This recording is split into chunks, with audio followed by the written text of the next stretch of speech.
We're gonna get right to it if you We'll don't get right to mind. it. Yeah. We are very relaxed and laid back too, so I'm sorry. I've had a lot. I've just been up for a while, so I'm a little brain dead. So if I seem like awkward or anything, I'm just an awkward person. So It's okay. I've been up since 5:30 this morning, so so if you don't mind, if you could introduce yourself to the listeners and your role in the band. sure. My name's Trevor. I'm the singer, songwriter, catch-all, everything guy of Sundressed, and I've been doing it for like 12 years now. quite a long time. Mhm. So I know a little bit about the band because I looked everything up online, doing my research. But for listeners' purposes who may not know about Sundressed, what is the band's origin story? So I have a lot of history of kind of going through trials and tribulations with mental health and addiction. And when I finally did get sober at 22 was when I really started writing songs, and that was a big part of both me getting better as a person and just kind of finally finding that creative itch that I love more than anything. So it's kind of a perfect time for me because I had so much to write about, and I just fell in love with writing songs, and eventually moved to Phoenix, back down home to Phoenix, and met some friends and put the band together. And ever since then, I've just told myself if it stopped serving me, I would stop doing it and go back to college at some point. And it's been 12 years now. So, yeah. Eh, who needs to go back to college, Yeah. right? Yeah. When in life did you realize that you wanted to be a musician? I was honestly a bit later. I never really touched the guitar until I was about like 2021. I was always involved in music and alternative music, but I had a lot of fear of like being in front of people and stuff like that when I was younger. And I was also really into like skateboarding and like filming and stuff. So I wasn't like 100% in on music until I someone put a guitar in my hand, and I was like, oh my gosh, I should have started this a while ago. Yeah.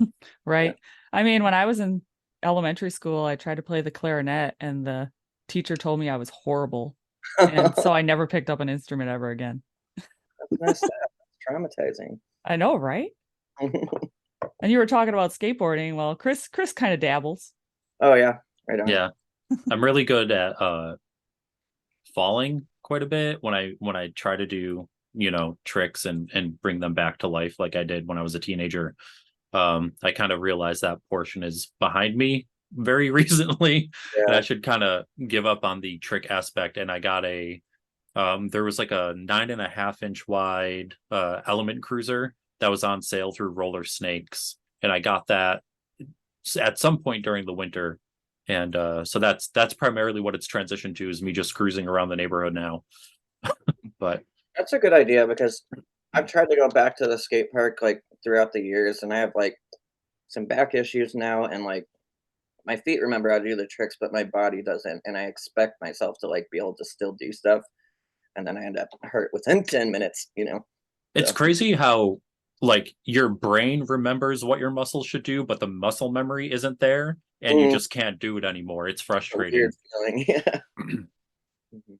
I always thought about to try longboarding, but Go for it. I'm too old now. No, get I'd a hurt helmet, get the myself. pads. I would hurt Who myself. cares? Who cares? As long Who as you get back cares? up. Yeah. I have back problems too, so forget that. Unless you want to pay for my medical bills, Chris. Sure. Come up. As long as you get those medical bills taken care of in New York. Okay. All right, back to the regular scheduled program. So the first song I heard from you was So Poetic when it came up on my Spotify weekly discovery. And I love that song, Thank and it you. definitely got me wanting to hear more. That being said, if you could pick only 3 songs to have someone new to Sundressed listen to, what 3 songs would you choose to have them listen to? Well, that's a good question. I would definitely put So Poetic because that song has been like just amazing for us in terms of like it got legs in the Spotify algorithm, and it's brought us so many new people. So I'm forever grateful for that song. And then I would probably say, um, gosh, Which song off the new record? I'd probably say "Cry About It" off the new record. The opening track, I feel like that kind of really opens up to a lot of the stuff I write about. And one more, I'm gonna say off our first record, "A Little Less Put Together." Okay. Yeah. I love the song Cry About It. Oh, thank you. I love I love a lot of your stuff. So Thank you so much. No, I've been So doing this kind of like at a very small level for a long time, and before the pandemic, we were just kind of grinding and just doing tour after tour, not really looking. And then after not touring as much and looking back, it's just interesting to see like, we've never like been like a giant band, but just the little moments of impact we've made with people all over the country over the years, like has added up over the past 10 years. And it was just so cool to kind of look back and see that I wasn't always just looking for something that in the future. I was doing awesome stuff. So it's kind of been going through a lot of those kind of emotions with it for sure. Getting yeah. older. Mhm. so you did have a lot of great collaborations on your most recent album. With that being said, are there any artists out there that you would still consider as like a dream collaborator? Yeah. My favorite songwriter ever is Connor Oberst from Bright Eyes. He's the person who made me want to write songs and fall in love with writing lyrics. So I could only imagine. I would love to collaborate with anyone of the three girls of Boy Genius. Would be a dream. Phoebe Bridgers or Lucy Dacus or Julian. And I would say I would really love to work with the band The Maine. I don't know if you guys know them, but Yeah. they're an Arizona band and just very, very inspiring band in general. Yeah. So I can't quite put my finger on it, but you guys remind me of somebody else. But who would you say your musical influences are, and who would you compare yourself to musically if you had to? Okay. I definitely like there's a part of me that's really influenced by the Bright Eyes like confessional songwriting size, and then the other side of me was like skateboarding and pop punk growing up. So I love Saves the Day was a really big band for me. Say Anything, Motion City Soundtrack, and then kind of like the Drive the Records bands like the Starting Line and stuff like that. And then songwriter bands like Pedro the Lion, Elliott Smith, Bright Eyes on kind of the other side of that. Yeah, I could see it. Probably I could see it. we get compared a lot to Motion City Soundtrack and Saves the Day. And we get the band Yumi and Everyone We Know a lot as well, who are friends of mine, who I'm also a big fan of. So that being said about musical influences, I'm going to twist this a little bit. The best way I can lead into this is Johnny Depp got his inspiration for Jack Sparrow from Keith Richards. Do you have any inspiration for your stage presence? Oh my gosh, I've never really thought about that. I would say probably a big one for me is Max Bemis from Saying Anything because I feel like he's just unapologetically himself on stage, and I'm definitely like just a little awkward, a little like I might stutter my words in between songs. I might like dance like a complete idiot while I'm singing, or I might it's never really like very planned out. So yeah, I would. It's more chaotic than planned out, I guess. Just Yeah, there's nothing wrong with that. You just I make just things feel interesting. like yeah. I like the being unapologetically you kind of thing too. It's funny, it's quick side tangent. Recently, I say recently, it's been more than a year now. I was looking for a new job and I kind of had a realization of I was like, I kept putting on like a little bit of a front, like, oh, what do they want to hear? And the moment I decided in my head to just kind of be unapologetically me and even present it that way in an interview, I clicked with the interviewer immediately and got the very first job after that. So it That's was all. like it's so crazy that the connection you can make actually being just who you are versus even putting on a little bit of a show for somebody. Absolutely, yeah. I've definitely found a similar sentiment with TikTok. It took me a while to research it and get into it, but there really is an audience for everybody on there, I swear. Like the way it finds people like so niche blows my mind. TikTok wish- doesn't like us. But I wish it would find more people for Oh, us. Our I've had some wins on there for sure. Like I've been working on it about a year now, but yeah, it's a Yeah. lot of fun. It's our very frustrating as our well. yeah, our best performing video is a stolen cat video of a cat on a dryer, and it's like in a little basket and it's like about to fall off. And I put Sugar We're Going Down over it. Nice. That's our it's- best performing It's got like video. 27,000 views now. Really good. Oh my gosh. And every day I get more likes about it. But it's not as bad. It's not going viral or anything. So Yeah. but that's the most we got. I started doing emo dad jokes, and a couple of them took off for sure. Yeah, I saw some of your social media posts and I laughed. They were funny. So I can hear the evolution of your sound from your 2013 release to your latest. How would you compare them to each other? Oh man, that release in 2013, I was really still figuring out how to write songs for a band. So I think it had like that point of naivety and honesty to where I look back and those are some of my proudest lyrics, and I feel like now it's kind of like at the beginning it was all heart and not very much precision or talent or anything, and now it's the amount of heart with 10 years experience behind it, I guess, is kind of Yeah. I feel like I've always been trying to figure out the technical aspects and the how to make the sounds rather than make the feelings that have always been there, if that makes sense. Yeah, it makes sense. And you're very open about what you write your songs about. If you don't mind me asking, at what moment years ago did you decide you wanted to change your life and get sober? Yeah, I got clean December 9th of 2009, so it's been almost 15 years now. And I had been in and out of treatment a few times. I was addicted to heroin. I got hooked on it like really young. Luckily, was able to get off it pretty young as well. But where was I going with that?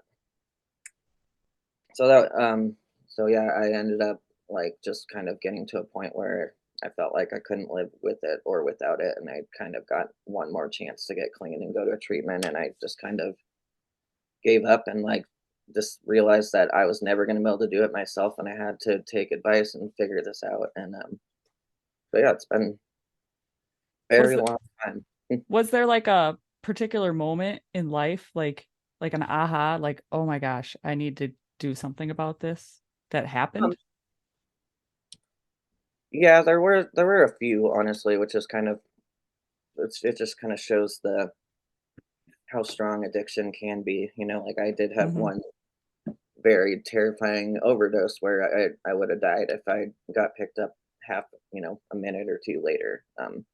That was one of the aha moments before the final Right. just whatever worked, and then there were times where, definitely was ready for everything to be over. I got in trouble with the law, family, everything happened between few final years. But what really it came down to was just this feeling of not being able to live with it or without it, and being so desperate that I would just stop being a selfish person and listen to somebody else's ideas, I guess. Well, I'm glad you were able to do that for yourself, and I'm glad you're around now to, produce amazing songs. Oh, thank you. And do you have any unexpected sources of inspiration when it came to writing a piece of music? Unexpected. I mean, I guess unexpected for me. This past record was big for me because I got married while I was writing it, and I had never written a love song before. It always felt like a corny thing for me, and I think it was because it was just never real before. And the new record has several. So yeah, getting married and like kind of having that experience. I guess a lot of people would write about that, but I had never written about stuff like that. I was yeah, generally very like my songs need to be personal for me to be able to perform them with passion and everything. So that's definitely a big part of it. But I think over the years I've kind of tried to widen the perspective to like the human experience instead of my own experience, and kind of look at things that are going on in the world and how they're affecting mental health and stuff like that. Yeah. Yeah. When did you get married? It's February 27th of 22, so almost 2 years now. So getting there. So Yeah. almost. Yeah. I've been married for 8 years, but together for like 12 and a half. Oh, that's awesome. Yeah, she proposed to me on stage at her first show back after the pandemic. Oh, she proposed. Nice. Yeah, She was yeah, like, he's never gonna ask me. I'm doing it. right. I had a plan to. She just beat me to it. I was Ah, actually she beat you to the one punch. of the songs on the record I was planning on proposing to her with. Um, but yeah, she beat me to it by like a good 6 months because we were waiting forever for mixes. So it's not even my fault. It's the producer's fault. No. No, I Chris, wouldn't have done it any other way. how long are you married, Chris? Let me see. Carry the 15 years. Well, Yeah. long time. Yeah. It's the thing that makes me feel the oldest, honestly. No, you're not that old. I'm the No? oldest one here, I think. I don't know. Okay, but when I say I have a 13-year-old. It's true. That makes you look like sound older Okay, though. but then if I leave that part out and say I have a 4-year-old. There you go. Yeah. Yeah, then you sound young. Yeah. So I have a 4-year-old. And you have blue hair too, so Yeah. there's a way See? to be. He does have blue hair. This is a more recent development. Been less than 2 weeks. So, what do you hope that fans and listeners take away from your music? I've always just liked to have for me personally, I've always liked to have a sense of community around music and music that I like, and I hope to that people find more comfort in themselves and find some hope to kind of that there can be a community out there that's accepting of them, whether their gender, their mental health difficulties, what they've been through. It's just always been a big part because music has been so healing to me to kind of share the message that it can be healing in so many ways, for sure. Yeah, you definitely can. I know firsthand that, I mean, Chris is always bringing up that when I'm not in a good mood, I listen to Atreyu. Yeah. And for some reason, just listening to Atreyu for some reason brings me back down from not being happy. I don't know why. Yeah, You would think it'd be different. and we have completely different, like, so she listens to Atreyu and I have to listen to something like Meg Myers or Paris or Yeah. something like that. Like I need something like almost completely the opposite. That's- Yeah. Do you have any music that you listen to if you need to like come down from a feeling or being angry or sad or anything? yeah, I have a playlist that's just like I just call them comfort songs because I like it's almost something of like knowing just songs that I know all the words to that just kind of remind me of good times that I can listen to whenever I'm having like a panic attack or any kind of like mental thing going on. And it mostly has a lot of the band Transit, if you guys know them. Their I've heard of last them. album. And then it kind of varies between this band called Arm's Length that I really like, and some more like acoustic stuff.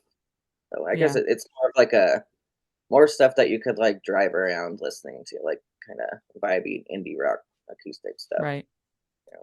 Yeah, I mean, Chris only ever hears about the Atreyu on me, but like I also listen to like this Christian rock band that I used to be really into when I'm like feeling like down about things. Like, and I'll just listen to this one song called Becoming Who You Are. And for some reason that one kind of like makes me feel better when I'm feeling down about myself. So yeah, I do listen to other things besides Atreyu. I bet. Yeah, no, the only other thing that really pulls me back in is like the live Silverstein album. Like that really pulls me in. Like the amount of crowd participation they get into, like even listening to it, like you said, driving around in the car, like makes me feel like I'm in the concert, and that'll pull me out of anything. Yeah. So with the talk being on driving for about half a millisecond here, while you've been traveling for a show or on tour, have you ever seen anything crazy on the road that you just saw and you're like, wow, that was what the crap did I just witness? Like just on the side of the road. On the side of the road, another driver. We did see like a straight up UFO Oh yeah. one time. Like it was just like all like three of us saw it, and it was like a light that was just sitting there in the middle. Like we were just driving in New Mexico too, which Wow. yeah. Yeah. But it's kind of floating, and then it just kind of moves, kind of like a shooting star. But then it like went in an S shape and then disappeared. That's probably the craziest thing I've seen. I know. I mean, Have you seen any, Jess? any UFOs? Yeah, have you ever seen a UFO? I don't think I've seen a UFO, but I've definitely seen ghosts. That's crazy. Like almost everybody I've talked to is like seen some kind of UFO. I don't know. I haven't. I don't know if my husband has. He Maybe we he should definitely would believe in the aliens for sure. He's a conspiracy theorist when it comes to some stuff. when we lived in North Carolina, we were like a quarter mile from the ocean. At one point, my wife and I were outside, and Rye was younger, and he's like riding his bike or something. And all of a sudden, like we just look up for some reason at the sky. There's a bright light like toward the ocean, and it's just hovering there. And it like slowly comes down, like very, very slowly. And then it just stayed there for, I don't know, maybe a minute and a half.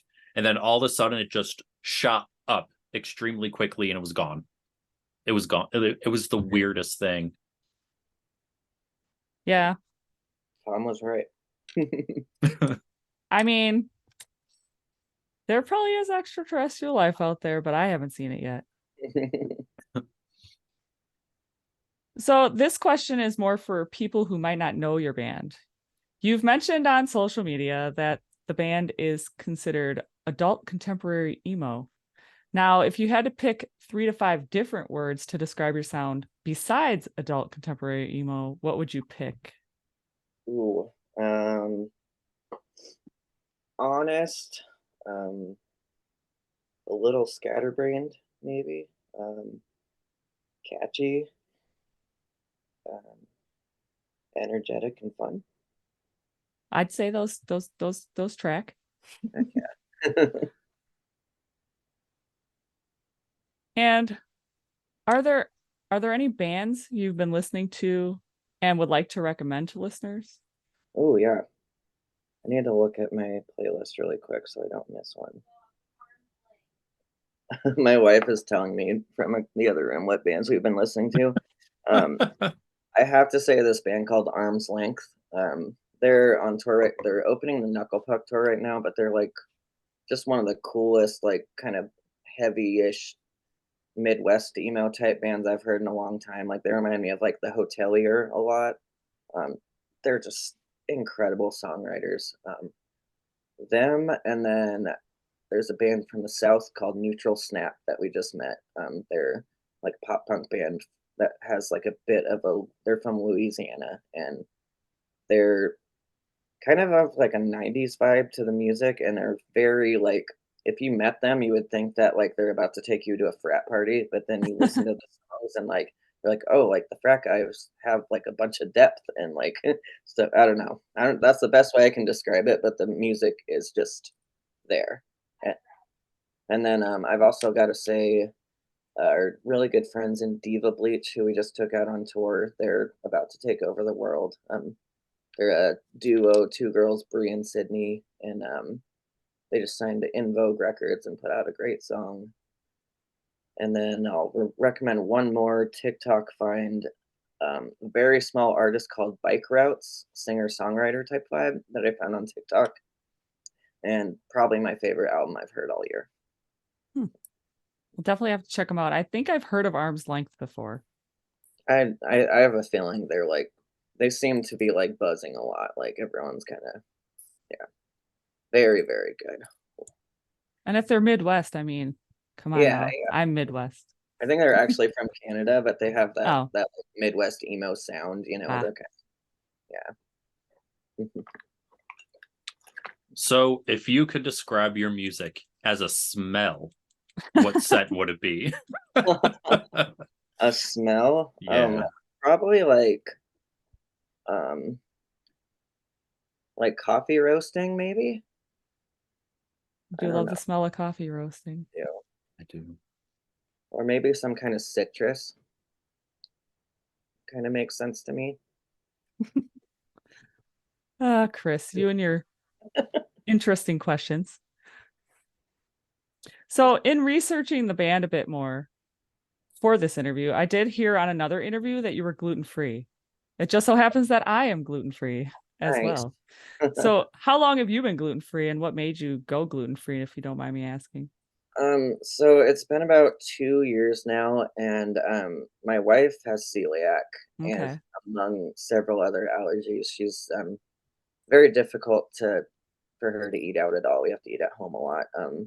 So I just learning so much about allergies went and actually got an allergy test because I was having a lot of stomach issues, and I thought it was for sure dairy, and it came back that I was totally fine with dairy, but gluten was high up there on my Mm, intolerance list. So it was really easy to cut out because my wife doesn't ever have it in the house anyways. But yeah, it's definitely I definitely miss some things for sure. oh, It's yeah. I definitely miss certain things too. I went gluten free because I was getting hives all over my body that they couldn't figure out what was causing them. So I was like, I'm going to try gluten free. But then at the same time, I was getting like these injections that were supposed to make the hives go away. So I honestly don't know if it was the injections or the gluten. So I've just stayed gluten free. nice. Yeah, I mean, it has helped my gut health a little bit yeah. because they do say going gluten free does help your gut. But yeah, it is hard to eat out sometimes. Like my Yeah, husband's that's probably always the like, hardest part. Like I've gone on tour gluten free, it's been a lot tougher for sure. yeah. And I mean, depending on how like sensitive your wife is to gluten, I mean, it can be really, really hard. Yeah, she Cause is like, very like if they're like throwing up pizza dough in the air, she's getting hives all over her body. oh, Like yeah, yeah, yeah, she that's also definitely can't have hard. soy. Soy is in everything. But it's actually been it's been a fun hobby of mine to like figure out how to make foods that I love in a way that she can have it. So that's Right. been fun. Yeah. I definitely miss regular bread though. Yes, like pizza, soft pretzels is what I think about a Yeah. lot. Like I don't think they can make that gluten free. The soft pretzels they can, but it's just not the same, you Yeah, know? yeah. And I have found pizzas that I like, but then again, if you went out to like a restaurant that's doing pizza, chances are they do regular and gluten free, so you're kind of potentially getting cross contamination. Mhm. So, yeah, it can be tough. Yeah, I'll for consider myself lucky then. But Yeah. my sensitivities are weird. So mine are soy Mhm. and sugar. Okay, those are rough ones. So soy is a really rough one.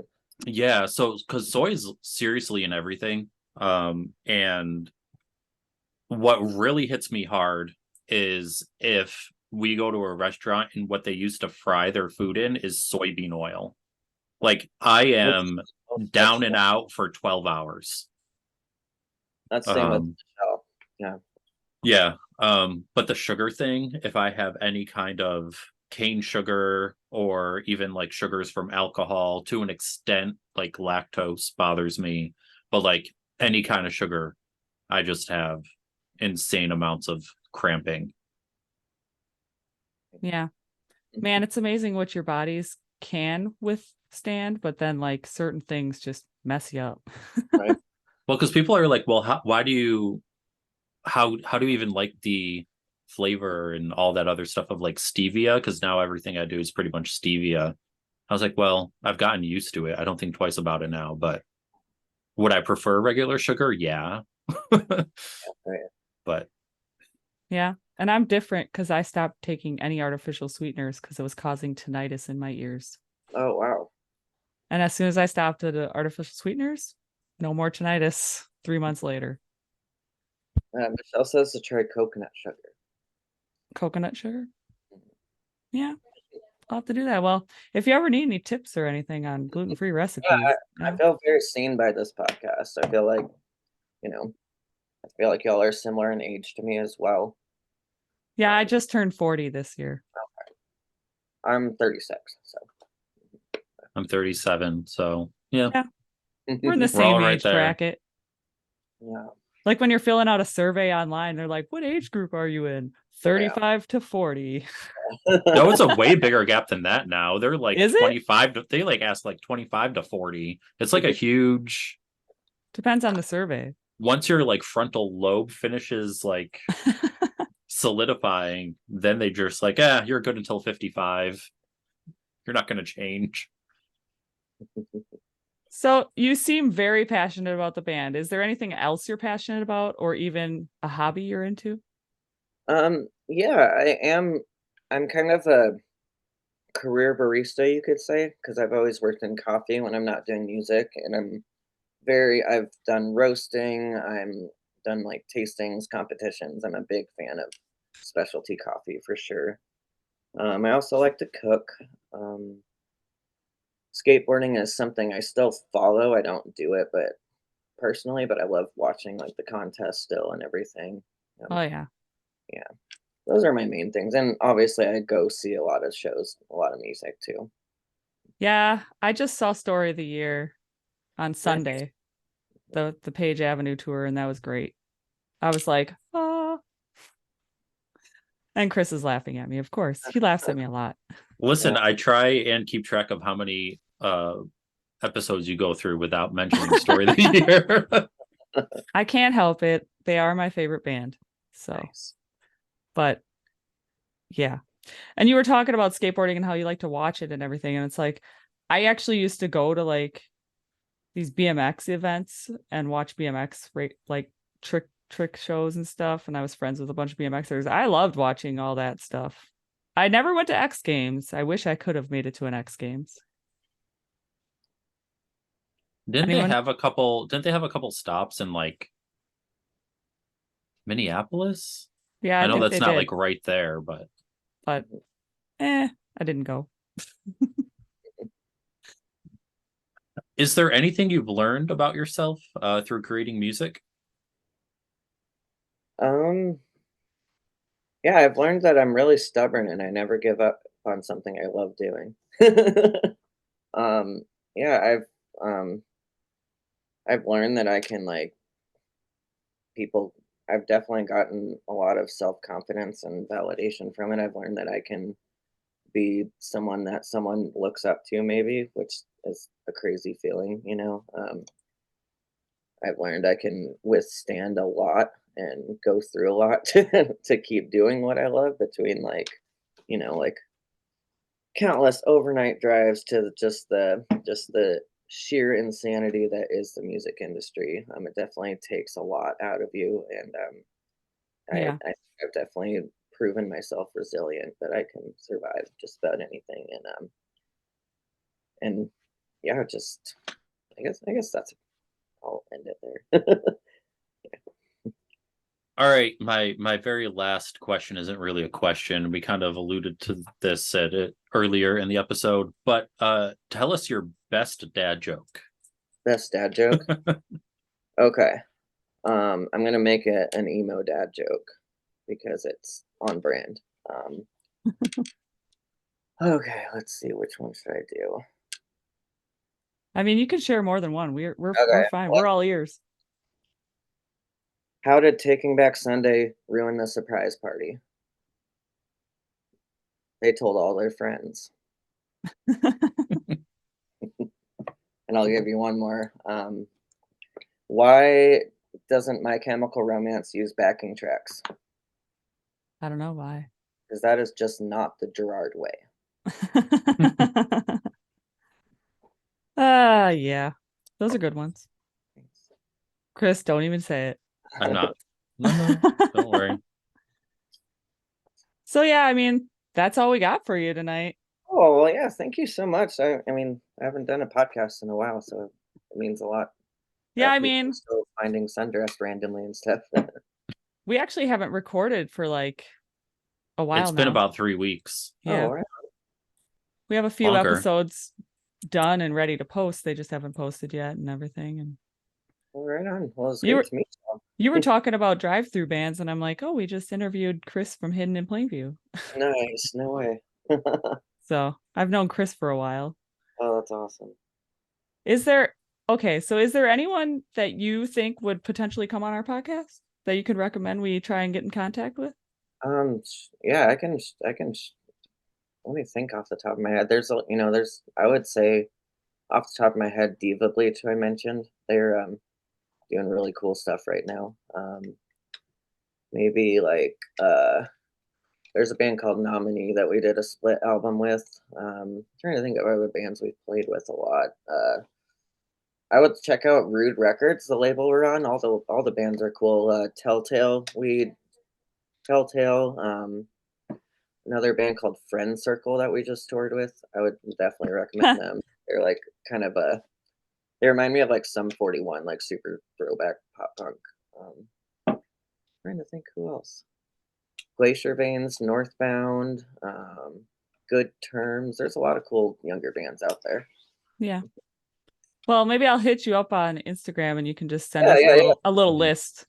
Totally, yeah. So I'm like, we're always trying to like network when we do the podcast, because it's like we're still a newer podcast. So, we're trying to network and find people that other people can recommend to us that maybe we can be like, oh, hey, so and so said you might be interested in coming on the podcast. Totally, yeah. Feel free.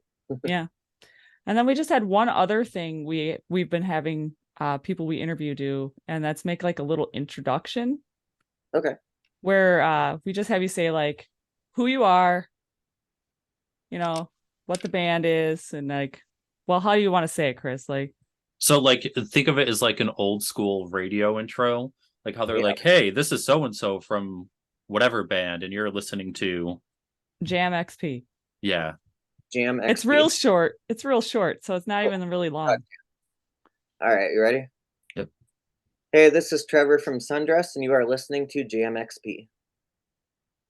All right. Awesome. Sounds good to me. We had a who was it? Why am I forgetting the name of the band? What, Soft Spoken? Yeah, we had Soft Spoken do it, and the singer and drummer tried to sync up saying part of it, and they could not get it right. That's funny. There must have been a lag on their video, because every time yeah, probably the one said the one thing, the other one's like waiting, like, oh, I was supposed to say it. That's funny. But it was funny. It made for a good blooper reel. Yeah. Heck yeah. Yes. So yes, thank you again for coming on. We've had fun. I had fun interviewing you and talking about gluten-free and talking about Sundressed and everything. And we'll be sure to share this. In Colorado, Debbie's is the most incredible gluten-free bakery I've ever been to. Yeah. Michelle, with all her allergies, was able to actually eat stuff there, and now we like plan trips there so we can stock up on stuff because it's not too far from here. Yeah. Well, if you're ever in Wisconsin, I literally live like one exit down from a gluten-free bakery called Molly's Gluten-Free Bakery, and they do strictly everything gluten-free. They even do egg-free and some vegan stuff. So I mean, if you're ever in Wisconsin, they're who I got my. Yeah, we actually come to Milwaukee once a year. Yeah. Work. Yeah. Perfect. Well, I mean, if you guys do come to Milwaukee again, once a year, you said. So, I mean, I'll definitely try and make it out to the show for sure. Nice. Heck yeah. Yeah, and if you come to Syracuse any other time aside from winter, right. I recommend not coming to Syracuse in winter. When we actually had the Hidden in Plain View interview, we actually talked about a time they played in Syracuse in like 2006, and a snowstorm hit the day they were playing, and it was impossible for them to leave. So Syracuse is unpredictable in winter, so do not play here in winter. So yeah, I mean, I guess I could cut this in. Is there anything else you wanted to say to listeners? Before leaving us? Just thanks for listening all these years. We just put out an album in August. Please listen to it. And yes, listeners, listen to it. It's a great album. Thanks a lot. All right. Well, you have a good night. You too. Thank you guys so much. Yes, thanks again. Thanks. All Stay right, in we'll touch. Yep. Bye. Bye.